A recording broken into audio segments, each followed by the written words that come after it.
വെള്ളാപ്പള്ളി നടേശൻ എന്ന് പറയുന്ന തട്ടിപ്പ് വീരൻ്റെ ഞെട്ടിക്കുന്ന കഥകൾ ഓരോന്നായി ക്രൈം പുറത്തു കൊണ്ടുവരാൻ പോവുകയാണ്. അതിലേറ്റവും പ്രധാനപ്പെട്ട ഒരു കാര്യത്തിലേക്കാണ് കടക്കുന്നത്. അതായത് SNDP സംസ്ഥാന സെക്രട്ടറിയായി പ്രവർത്തിക്കാൻ അദ്ദേഹത്തിന് യോഗ്യതയില്ല എന്നുള്ള വളരെ പ്രധാനപ്പെട്ട ഒരു കാര്യമാണ് ക്രൈം പുറത്തുവിടുന്നത്. അതിനെക്കുറിച്ച് സംസാരിക്കാനായി നമ്മളോടൊപ്പം ഉള്ളത് SNDP സംരക്ഷണ സമിതിയുടെ വർക്കിംഗ് ചെയർമാൻ PS രാജീവൻ. അദ്ദേഹം മുമ്പ് BDJS ചേർത്തല സ്ഥാനാർത്ഥിയിൽ നിന്ന് 20,000-ഓളം വോട്ട് കിട്ടിയിട്ടുള്ള അദ്ദേഹം ഇപ്പോൾ നമ്മളോട് SNDPൻ്റെ ഉള്ളിൽ നടക്കുന്ന തട്ടിപ്പുകളുടെ യഥാർത്ഥ വിവരങ്ങൾ തെളിവ് സഹിതമാണ് വിവരിക്കുന്നത്. നമസ്കാരം.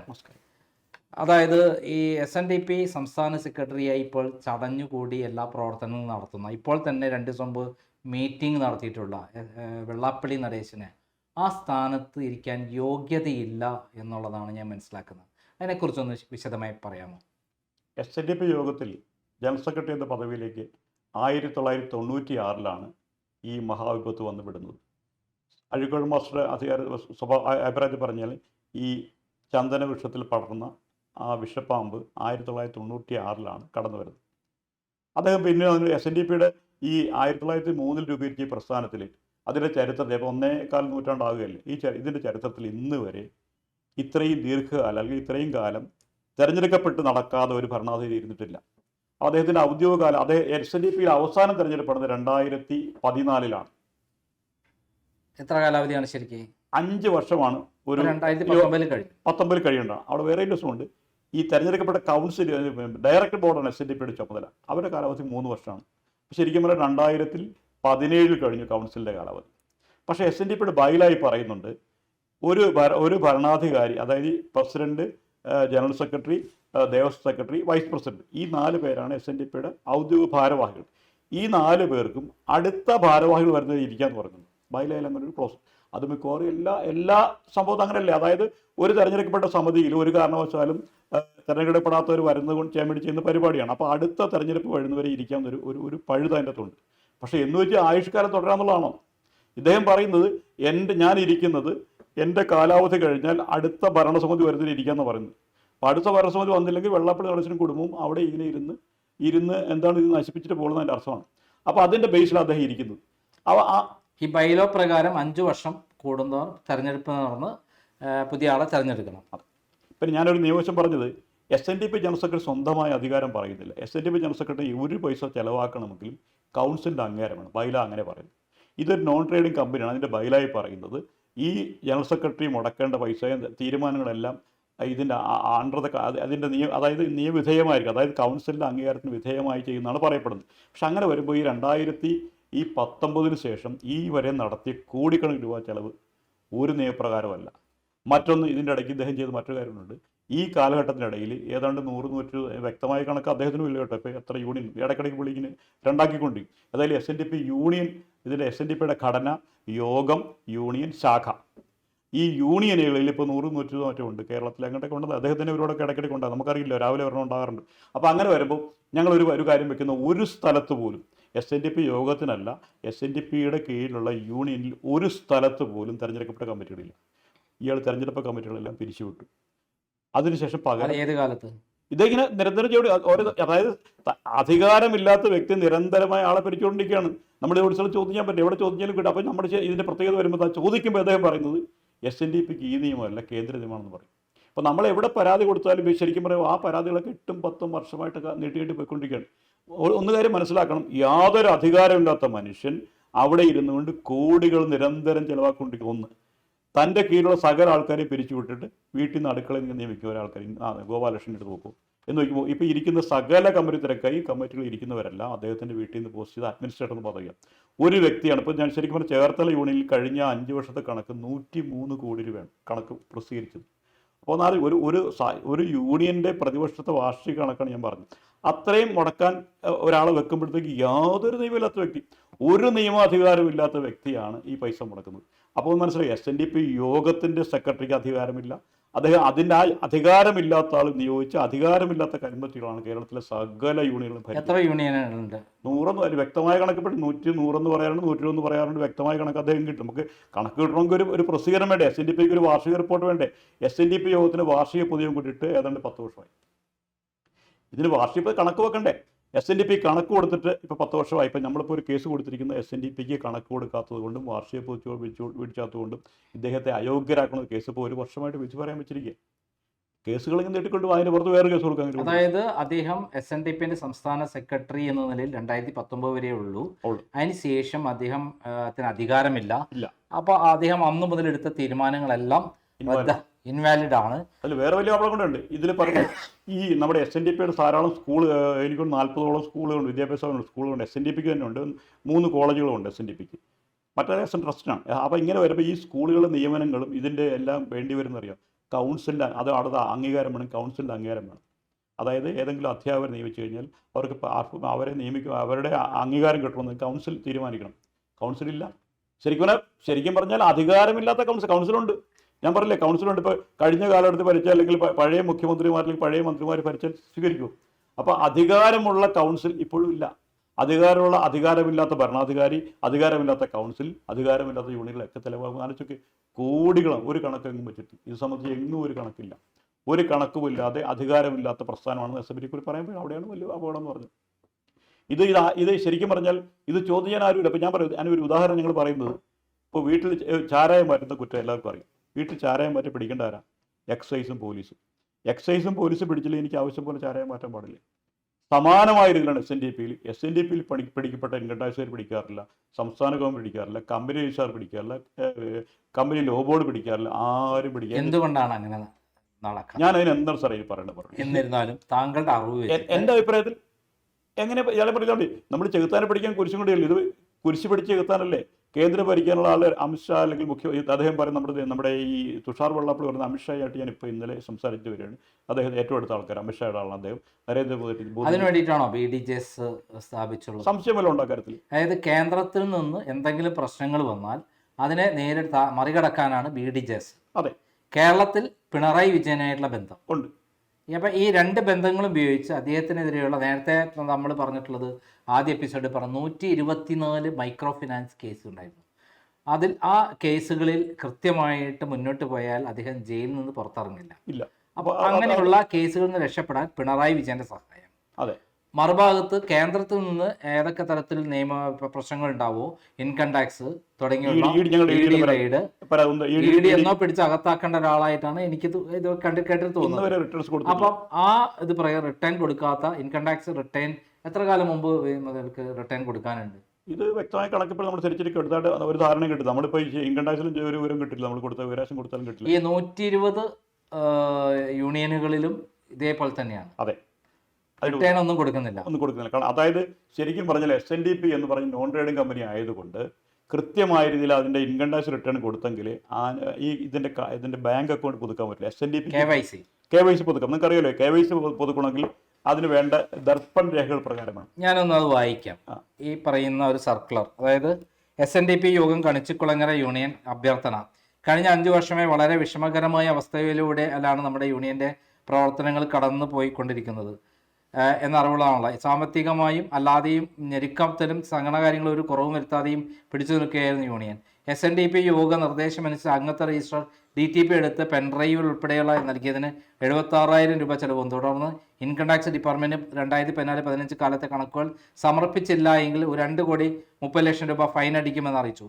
അത് സമർപ്പിക്കാൻ വേണ്ടി ശ്രമിച്ചപ്പോൾ ആ കാലയളവിലെ കണക്കുകൾ കമ്പ്യൂട്ടറിൽ നിന്നും ലഭ്യമാകുന്നു. ആ സാഹചര്യത്തിൽ ബഹുമാനപ്പെട്ട ഓഡിറ്ററുടെ നിർദ്ദേശപ്രകാരം കമ്പ്യൂട്ടറിൽ നിന്ന് നഷ്ടപ്പെട്ട രേഖകൾ വീണ്ടെടുത്തു വരുന്ന സാങ്കേതിക സ്ഥാപനത്തെ സമീപിക്കുകയും ചെയ്തു. ആയതിന് 1,20,000 രൂപ ഫീസ് ആവശ്യപ്പെട്ടെങ്കിലും ചർച്ചകളെ തുടർന്ന് 80,000 രൂപയ്ക്ക് തരാമെന്ന് അവർ സമ്മതിച്ചു. ആ തുക അവിടെ അടച്ച് അത് ലഭ്യമാക്കി ഇൻകം ടാക്സ് ഓഫീസിൽ സമർപ്പിക്കുന്നതിന് ഓഡിറ്റർ ഏൽപ്പിച്ചു. ഈ അവസരത്തിൽ റിസർവ് ബാങ്കിന്റെ നിർദ്ദേശമനുസരിച്ച് യൂണിയൻ അക്കൗണ്ടിന് KYC പുതുക്കണമെന്ന് ധനേഷ് ബാങ്ക് ആവശ്യപ്പെട്ടു. SNDP യോഗം പോലെ കമ്പനി ആക്ട് അനുസരിച്ച് പ്രവർത്തിക്കുന്ന സംഘടനകൾക്ക് മറ്റു രേഖകളോടൊപ്പം ദർപ്പൺ സർട്ടിഫിക്കറ്റ് കൂടി ഹാജരാക്കിയാലേ KYC പുതുക്കി കിട്ടുകയുള്ളൂ. ദർപ്പൺ സർട്ടിഫിക്കറ്റ് കിട്ടാൻ അല്പം കൂടി താമസമുണ്ട്. അത്രയും നാളത്തെ യൂണിയന്റെ അക്കൗണ്ടിൽ നിന്ന് പണം പിൻവലിക്കാൻ പറ്റാത്ത സാഹചര്യവും ഉണ്ടായി. ഈ വർഷത്തെ ചതയ ദിനാഘോഷവും സ്കോളർഷിപ്പ് വിതരണം ആദരിക്കലും എൻഡോമെന്റ് വിതരണവും കഴിഞ്ഞപ്പോൾ 2,80,000 രൂപ ചെലവായി. 1,15,00,000 രൂപ വ്യക്തികളിൽ നിന്ന് കടം വാങ്ങി യാണ് ഈ ചെലവുകൾ നിർവഹിച്ചത്. യൂണിയന്റെ ഈ സാമ്പത്തിക പ്രതിസന്ധികൾ പരിഹരിക്കുന്നതിനെക്കുറിച്ച് ആലോചിക്കുന്നതിന് 10/10/2025 ശാഖാ നേതൃത്വം കൂടുകയും ആ യോഗത്തിന്റെ ഏകകണ്ഠമായ തീരുമാനപ്രകാരം ആ ഒരു അംഗവീട്ടിൽ നിന്ന് 100 രൂപ വീതം യൂണിയൻ പ്രവർത്തനത്തിന് ഫണ്ട് സ്വരൂപിക്കാൻ തീരുമാനിച്ചു. അതിന് പ്രകാരം ഗുരുദേവ വിശ്വാസികളായ നിങ്ങളേവരുടെയും നല്ല മനസ്സ് ഈ സംരംഭം വിജയിപ്പിക്കുന്ന യൂണിയനോടൊപ്പം ഉണ്ടാകണമെന്ന് സ്നേഹം അഭ്യർത്ഥിക്കുന്നതുകൊണ്ടാണ് സെക്രട്ടറി ഇൻചാർജ്. ഇത് കണിച്ചുകുളങ്ങര യൂണിയൻ്റെയാണ്. ഇതുപോലെ 120 യൂണിയൻ ഉണ്ടെന്നല്ലേ പറഞ്ഞത്. ഇതേപോലെ എല്ലാ സ്ഥലത്തും KYC ഇല്ലാതെയാണ് നടക്കുന്നത്. ഇവിടെ ഒരു മനസ്സിലാക്കേണ്ടതല്ല, ഇത് ആരുടെ യൂണിയനാണ്? വെള്ളാപ്പള്ളി നടേശന്റെ മൂക്കിന് താഴെയുള്ള യൂണിയൻ കണിച്ചുകുളങ്ങര KK മഹേഷ് ഒക്കെ. അതെ അതെ അതെ അതെ അത് കഴിഞ്ഞ് ഇൻചാർജ്. ഇപ്പം അവിടെ ആ പേര് വെച്ചാൽ ഇൻചാർജ് സെക്രട്ടറി വയ്ക്കാൻ സാധിക്കും. ഇൻചാർജ് അല്ലെങ്കിൽ അഡ്മിനിസ്ട്രേറ്റർ വയ്ക്കും. അവിടെ നടക്കുമ്പോൾ സംഭവിച്ചാണ് 2,30,00,000 രൂപ 2014-15 കണക്ക് കൊടുക്കുക. Income tax return പിഴയടച്ചിരിക്കും. 2014-15 എത്ര വർഷമായി? 10 വർഷം പോലുള്ള കണക്ക് കൊടുത്തിട്ടില്ല. ബാക്കിയുള്ള ഒന്ന് ചിന്തിച്ചു വന്നാൽ ഞാനിതിൻ്റെ ഗ്രാവിറ്റി പറയും. മനുഷ്യൻ മനസ്സിലാക്കേണ്ടതാണ്. 2014-15 ഇൻകം ടാക്സ് കൊടുക്കാനില്ല. ഇപ്പോൾ ഇപ്പോഴത്തെ അവസ്ഥ എന്തായിരിക്കും? ഒരു യൂണിയനിൽ പോലും ഇൻകം ടാക്സ് റിട്ടേൺ കൊടുത്തിട്ടുണ്ട്. ഇൻകം ടാക്സ് റിട്ടേൺ കൊടുത്തില്ലെങ്കിൽ മുന്നോട്ട് പോകാൻ പറ്റില്ല. കാരണം പുതിയ സംവിധാന പ്രകാരം SNDP ലാഭകരമായ ബിസിനസ് നടത്താൻ പാടാത്തത് കൊണ്ട് അത് തെളിയിച്ചെങ്കിൽ മാത്രമേ മുന്നോട്ട് പോകാൻ പറ്റുള്ളൂ. ഇവിടെ എൻ്റെ ഒരു ചോദ്യം, 2019 അദ്ദേഹത്തിന് അധികാരം കഴിഞ്ഞ് ശിക്ഷെടുത്ത തീരുമാനങ്ങളൊക്കെ ഇൻവാലിഡ് അല്ലേ? 100%. പക്ഷേ ഇവിടെ ഒരു പ്രധാനം ഞാൻ ചോദിച്ചില്ലേ, ഇത് പിടിക്കേണ്ടത് ആരാണ്? ഞാൻ പറഞ്ഞില്ല, ചാരായം മാറ്റുന്നത് പിടിക്കേണ്ടത് ആരാ? എക്സൈസ് അല്ലേ പിടിക്കേണ്ടത്? ജില്ലാ എക്സൈസും പോലീസും പിടിച്ചില്ല, ചാരായം മാറ്റാൻ പറ്റും. നമുക്ക് പോയി പിടിക്കാൻ പറ്റും? എനിക്കോ സാറിന് പോയി പിടിക്കാൻ പറ്റും? പറ്റില്ല. ഇത് പിടിക്കേണ്ട ആൾക്കാരായ കമ്പനി സെക്രട്ടറി അല്ലെങ്കിൽ ഇൻകം ടാക്സ് അതോറിറ്റി, ED, അതോടൊപ്പമുള്ള മറ്റ് ഇതര അധികാരികൾ ആരും ചെയ്യുന്നില്ല. ഇത് ശരിക്കും പറയാൻ വേറെ പ്രത്യേകമുണ്ട്. ഇത് അപ്പോൾ ഇന്നലെ അദ്ദേഹം എന്നോട് ചോദിച്ചു, എന്തുകൊണ്ടാണ് SNDP പെട്ടർ പറയാത്തത്? അതങ്ങനെ SNDP പറയും. SNDP ഇല്ലല്ലോ. SNDP വെള്ളാപ്പള്ളി നടേശനും അയാളുടെ പാർശ്വവൃത്തികളായി തെരഞ്ഞെടുക്കപ്പെട്ട ഒരു കമ്മിറ്റികളും ഞാൻ വെല്ലുവിളിക്കുന്നു. SNDP ഒരു സ്ഥലത്ത് പോലും ഇദ്ദേഹത്തിന്റെ ഒരൊറ്റ തെരഞ്ഞെടുക്കപ്പെട്ട കമ്മിറ്റികളില്ല. ഇദ്ദേഹം വീട്ടിൽ നിയമിക്കുന്നത്. അപ്പം ഞാൻ പറഞ്ഞില്ല, കണ്ണൂരും കോഴിക്കോടൊക്കെ വെച്ചേക്കണേ. ഇവിടുന്ന് വരെ വെച്ച് നമ്മുടെ ഈ ആഫീസർമാർ വെക്കില്ലേ, അദ്ദേഹത്തിന്റെ വീട്ടിൽ ചെല്ലുമ്പോഴത്തേക്ക് എനിക്ക് വേണ്ടി ചെല്ലുന്ന കണ്ടാൽ എന്നെ ഒരു സ്ഥലത്ത് കൊണ്ട് നിയമിക്കണം. കോഴിക്കോട്, കാസർഗോഡ്, അവിടെയൊക്കെ എന്നെ കൊണ്ട് വെക്കും അഡ്മിനിസ്ട്രേറ്റർ. അവിടെ നിന്ന് ഇയാൾ വാങ്ങും, വീതം കൊണ്ട് കൊടുത്താൽ മതി. അപ്പൊ SNDP എന്ന് പറഞ്ഞാൽ അവിടെ പിരിക്കുന്ന പൈസയുടെ ഒരു ഓഹരി ഇവിടെ കൊണ്ടുകൊടുത്താൽ മതി. അവിടെ അതിന്റെ എല്ലാം ഇവിടെ അല്ല. അതായത് ആരും ചോദിക്കില്ല, ആരും പിടിക്കാൻ വേണ്ടേ? അതാ കുഴപ്പമില്ല. ഇന്ന് നമുക്ക് ഏതെങ്കിലും സർക്കാർ ഓഫീസിലോ പോലീസ് സ്റ്റേഷനോ എവിടെ ചെന്നാലും വെള്ളാപ്പള്ളി നടേശൻ്റെതാണെന്ന് പറഞ്ഞാൽ ആരും ഒന്നും ചെയ്യില്ല. ഏത് വ്യാജ പരിപാടി ചെയ്താലും ഏതെങ്കിലും ഒരു കാര്യം. ഞാൻ നിങ്ങളിപ്പോൾ സംശയമാണ് ചോദിക്കുന്നത്. ഞാൻ ഇന്നലെ ഞാനൊരു തഹസിൽദാരായിരുന്നു. ഞാൻ ഇന്നലെ എൻ്റെ സൗകര്യപ്രതി കോട്ടയം കൊല്ലത്ത് റവന്യൂ റിക്കവറി ഓഫീസിൽ പോയിട്ട് എൻ്റെ സബോർഡിനേറ്റ്സായ കുട്ടികൾ അറിയാൻ പാടില്ല പറഞ്ഞു. 2-3 കോടി അവർ പറഞ്ഞു, ഞങ്ങളത് പറയില്ല സാർ, ഞങ്ങൾക്ക് പറയാൻ പാടില്ല. അതായത് ഒരേ സമയത്ത് കേന്ദ്രത്തിന്റെ കൂടെ ഒപ്പം നിൽക്കുകയും മറുഭാഗത്ത് കേരളത്തോടൊപ്പം, പിണറായി വിജയനോടൊപ്പം നിൽക്കുകയും ചെയ്യുന്ന ഒരു വിചിത്ര ജീവിയാണ് പിണറായി വിജയൻ. അത് ഇത്തരത്തിലുള്ള തട്ടിപ്പുകൾ പിടിക്കാതിരിക്കാൻ, അതായത് കേന്ദ്ര ഗവൺമെന്റിന് കീഴിലുള്ള ഏജൻസികൾ, ആദായ വകുപ്പ് ആയിക്കോട്ടെ, ED ആയിക്കോട്ടെ, അത്തരം ഏജൻസികളിൽ നിന്ന് രക്ഷപ്പെടാൻ വേണ്ടിയിട്ടാണ് പിണറായി വിജയൻ ഇതേപോലെ രാഷ്ട്രീയം കളിക്കുന്നത്. ഇവിടെ ആരും പറയേണ്ടത് എല്ലാവരും ഇപ്പം ജനങ്ങൾ പറയുന്നത് ഇദ്ദേഹത്തിന്റെ ശക്തി. ഈ ശക്തിയല്ല, ഈ അഴിമതി മൂടി വയ്ക്കാൻ വേണ്ടി അഴിമതി പൈസ വിനിയോഗിച്ചുകൊണ്ടാണ് പിടിച്ചു നിൽക്കുന്നത്.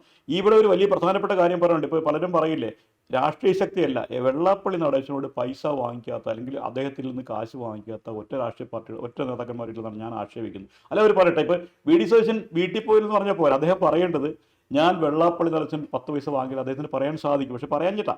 പക്ഷെ എനിക്കൊണ്ട് VD സതീശനെ പോലുള്ള ആൾക്കാർക്ക് പറയാൻ സാധിക്കും. അതുകൊണ്ട് അദ്ദേഹം തെളിഞ്ഞെന്ന് അഭിപ്രായം പറയുന്നു. നേരെ മറിച്ച് ഞാൻ ചോദിക്കട്ടെ, നമ്മുടെ ഇവിടുത്തെ വലിയ അതായത് വെള്ളാപ്പള്ളിയുടെ അടുത്ത് പൈസ മേടിച്ചിരുന്നെങ്കിൽ അദ്ദേഹത്തെ പറ്റി ആക്ഷേപിക്കില്ല. ഇല്ല, ആരും പറയില്ല. ഞാൻ VD സതീശന് പറയാൻ, എൻ്റെ വിശ്വാസം പറയാൻ കഴിയുന്നത് ഇറങ്ങിയില്ലെന്ന് പറയുന്നത് അതിൻ്റെ അർത്ഥം തന്നെ ഇറങ്ങിയില്ലെന്നല്ല. ഞാൻ വെള്ളാപ്പള്ളിയുടെ കാൽക്കാശ് അത് അദ്ദേഹത്തിന്റെ മാന്യത കൊണ്ട് പറയാത്തതാണ്. പക്ഷേ ഞാൻ പറയുന്നത്, ഇവിടെ വെള്ളാപ്പള്ളി സപ്പോർട്ട് ചെയ്യുന്ന നേതാക്കന്മാരടക്കം പറയുന്നുണ്ട്, ഞങ്ങൾ ഏതെങ്കിലും നേതാവിന് പറയാൻ പറ്റും ഞാൻ വെള്ളാപ്പള്ളിയിൽ നിന്ന് കാശ് വാങ്ങില്ലെന്ന് പറയാൻ പറ്റും? ഞാൻ മല പോലെ വന്ന നമ്മുടെ ബിനോയ് വിശ്വത്തിന് എന്താ ഗതി എന്തായി?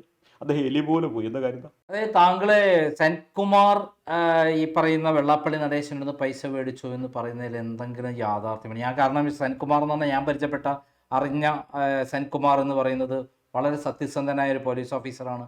ആർക്കും കീഴ്വഴങ്ങാത്ത, നീതിക്ക് വേണ്ടി പോരാടുന്ന ഒരാളായിട്ടാണ് എൻ്റെ ലൈഫിൽ ഞാൻ മനസ്സിലാക്കുക. എനിക്ക് വേണ്ടി പോലും ഒരിക്കൽ ഞാൻ അറിയാതെ തന്നെ എനിക്ക് വേണ്ടി സംസാരിച്ച ഒരു മഹത് വ്യക്തിത്വത്തിൻ്റെ ഉടമയാണ് അദ്ദേഹം. ഇങ്ങനെ ഒരു പൈസ മേടിച്ചു എന്ന് പറഞ്ഞാൽ എനിക്ക് വിശ്വസിക്കാൻ പറ്റുന്നില്ലല്ലോ. സെൻകുമാർ സാറ് വാങ്ങിയെന്നല്ല ഞാൻ പറഞ്ഞത്. സെൻകുമാർ സാറാണ് ആദ്യമായിട്ട് ഞങ്ങളെ കൂടെ വെള്ളാപ്പള്ളി കയറി ശക്തമായി പോരാട്ടം സംഘടിപ്പിച്ചത്. അങ്ങനെ വന്നപ്പോൾ സെൻകുമാർ സാറിനെതിരെ വെള്ളാപ്പള്ളി നടേശൻ പറഞ്ഞു, അദ്ദേഹത്തിൻ്റെ കേസിൻ്റെ കാര്യത്തിന് കാശ് ഞാൻ കൊടുത്താണെന്ന് പറഞ്ഞു. ഞാൻ പറയുന്നത് രണ്ട് തരത്തിലുണ്ട്. വെള്ളാപ്പള്ളി നടേശൻ കൊടുത്തതുകൊണ്ട് കൊടുക്കാത്തതുകൊണ്ട് ഞാൻ പറയും. ഇപ്പോൾ ഉദാഹരണത്തിന് നമ്മുടെ നമ്മുടെ ബിനോയ് വിശ്വം കാശ് കൊടുത്തെന്ന് പറഞ്ഞു. അപ്പോൾ നമ്മളത് ആരും അദ്ദേഹത്തിന് വേണ്ടിയിട്ടില്ല. പക്ഷേ സെൻകുമാർ സാറിനെ പോലും അദ്ദേഹം സെൻകുമാർ സാർ നിശ്ചയിച്ച എന്നാണ് എൻ്റെ ഓർമ്മ. അദ്ദേഹം പറഞ്ഞിരുന്നു ഇങ്ങനെ പറഞ്ഞാൽ വാങ്ങിയില്ലെന്ന് പറഞ്ഞു. പക്ഷേ സെൻകുമാർ സാറിനെ പോലും ഞാൻ പറയാൻ കാരണം ഈ സമൂഹത്തിൻ്റെ ദൃഷ്ടിയിൽ ഏറ്റവും സത്യസമയം നിൽക്കുന്ന സെൻകുമാർ സാർ പോലും കാശ് വാങ്ങിച്ചത് പറയാൻ പഠിക്കാത്തതാണ് വെള്ളാപ്പള്ളി നടേശൻ. അപ്പോൾ വാങ്ങിയവരാരും പറയണ്ടോ? ഞാൻ പറയാം അത് അദ്ദേഹം നിശ്ചയിച്ചായിരുന്നു. ഞാൻ പറഞ്ഞു അങ്ങനെ അദ്ദേഹം നിഷേധിച്ചായിരുന്നു പറഞ്ഞ കാര്യങ്ങൾ. ഞങ്ങൾ ഒരുമിച്ചാണ്, സെൻകുമാർ സാറൊക്കെ ഞങ്ങൾ ഒരുമിച്ചായിരുന്നു. അതായത് തന്റെ പരിധിയിൽ നിൽക്കാത്ത ആളുകളെ പൈസ വാങ്ങി എന്ന് പറഞ്ഞിട്ട് അപമാനിക്കുന്ന പരിപാടി അദ്ദേഹത്തിന്റെ പരിപാടിയിൽപ്പെട്ടതാണ്, രീതിയാണ് എന്നുള്ള അർത്ഥം. അതായത് താൻ പറയുന്ന അനുസരിക്കാത്ത ആൾക്കാര്, തന്റെ ചൊൽപ്പടിയിൽ നിൽക്കാത്ത ആൾക്കാരെ ഇത്തരത്തിൽ ഇല്ലാത്ത കാര്യങ്ങൾ പറഞ്ഞ് അധിക്ഷേപിക്കുക, അവരെ മാനം ഇല്ലാതാക്കുക എന്നുള്ള പരിപാടിയും ഇദ്ദേഹത്തിനുണ്ട് എന്നാണ് താങ്കൾ പറയുന്നത്. ആ ഭയം ശരിക്കും രണ്ട് തരത്തിൽ രാഷ്ട്രീയ പാർട്ടികൾ വാങ്ങിച്ചവരും ഇനി വാങ്ങിയാൽ അപമാനിക്കപ്പെടുന്നത് ഭയപ്പെടുന്നവരും ഉണ്ട്. ഈ രണ്ട് തരത്തിലാണ് ഞാൻ പറയാൻ രണ്ട് ഉദാഹരണം പറഞ്ഞു. അതായത് ബിനോയ് വിശ്വത്തിനോട് പറഞ്ഞു അദ്ദേഹം കാശ് വാങ്ങിച്ചു കൊണ്ടുവരാൻ, അങ്ങനെ പറഞ്ഞു ആദ്യം പറഞ്ഞു. ശരിക്കും അവിടെ വലിയ തർക്കമുണ്ട്. ബിനോയ് വിശ്വത്തിന് 3 കോടി രൂപ 3 ലക്ഷം രൂപ കൊടുക്കുകയാണെങ്കിൽ ഏതെങ്കിലും കണക്കിലുണ്ടായി ഇൻകംടാക്സ് റേറ്റ് കൊടുക്കേണ്ടതല്ല, അത് വേറെ വിഷയം, പിടിച്ചാൽ കുഴപ്പം. അപ്പോൾ ബിനോയ് വിശ്വത്തിന് പറഞ്ഞാൽ അദ്ദേഹം പിന്നെ വേണ്ടിയിട്ടില്ല.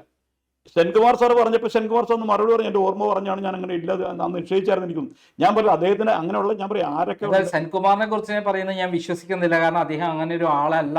തെളിവുകളുണ്ടെങ്കിൽ ഞാൻ പറഞ്ഞല്ല, വെള്ളാപ്പള്ളി നടേശൻ അങ്ങനെയൊക്കെ പറയുന്നുണ്ടെങ്കിൽ അദ്ദേഹം വിഡ്ഢികളുടെ സ്വർഗത്തിലാണ് ജീവിക്കുന്നത്. എല്ലാരെയും അതിൽ ഗണത്തിൽപ്പെടുത്താൻ പറ്റില്ല. പല രാഷ്ട്രീയ നേതാക്കന്മാരും മേടിച്ചിട്ടുണ്ടായിരിക്കാം. അതിൽ വി ഡി സതീശനെ പറ്റി അദ്ദേഹം എവിടെയും പറയാത്തത്, അധിക്ഷേപം നടത്തുന്നത് വി ഡി സതീശൻ പൈസ മേടിക്കാത്തതുകൊണ്ടായിരിക്കണം എന്ന് ഞാൻ അവിടെ പറഞ്ഞു. പൈസ വാങ്ങിക്കാത്തത് കൊണ്ടാണ് അവർ പിടിച്ചിരിക്കാൻ പറ്റും. പലപ്പോഴും പല നേതാക്കന്മാർ അങ്ങനെ സംശയമുള്ളവർ വരുന്നില്ലെന്ന് എനിക്ക് തോന്നുന്നു. അല്ലെങ്കിൽ ഇദ്ദേഹം പറഞ്ഞ് നശിപ്പിക്കും. രണ്ട് തരത്തിലാണ് അദ്ദേഹം. ഒന്നെങ്കിൽ ഇത് ആളുകളുടെ അപമാന ഭയം തുറന്ന്, രണ്ടാമത്തെ കാര്യം കാശ് വാങ്ങിച്ചാലും മിണ്ടാനും പറ്റില്ല. ഈ രണ്ട് തരത്തിലാണ്. വാങ്ങാത്തവരെ പോലെ അപമാനിക്കുകയും ചെയ്യും, വാങ്ങിയവരെ അദ്ദേഹം വിളിച്ച് പറയും. ഈ രണ്ട് കുഴപ്പമാണ്. ഞാൻ പറഞ്ഞു ഞാനിവിടെ സെൻകുമാർ സാർ ഉദാഹരണം പറയാം. അദ്ദേഹത്തിനെ പോലും മലിവസമാക്കാൻ സാധിച്ചില്ലേ? അദ്ദേഹം മറുപടി പറഞ്ഞപ്പോൾ എനിക്ക് നിശ്ചയിച്ച എൻ്റെ ഓർമ്മ അദ്ദേഹം ഇങ്ങനെ പറഞ്ഞപ്പോഴത്തേക്ക് പറഞ്ഞു ഞാൻ ഇങ്ങനെ എന്തോ കേസ് കൊടുത്തപ്പോൾ അദ്ദേഹം നിശ്ചയിച്ചത്. ഓക്കെ നമുക്ക് അടുത്ത എപ്പിസോഡിലേക്ക് കടക്കാം.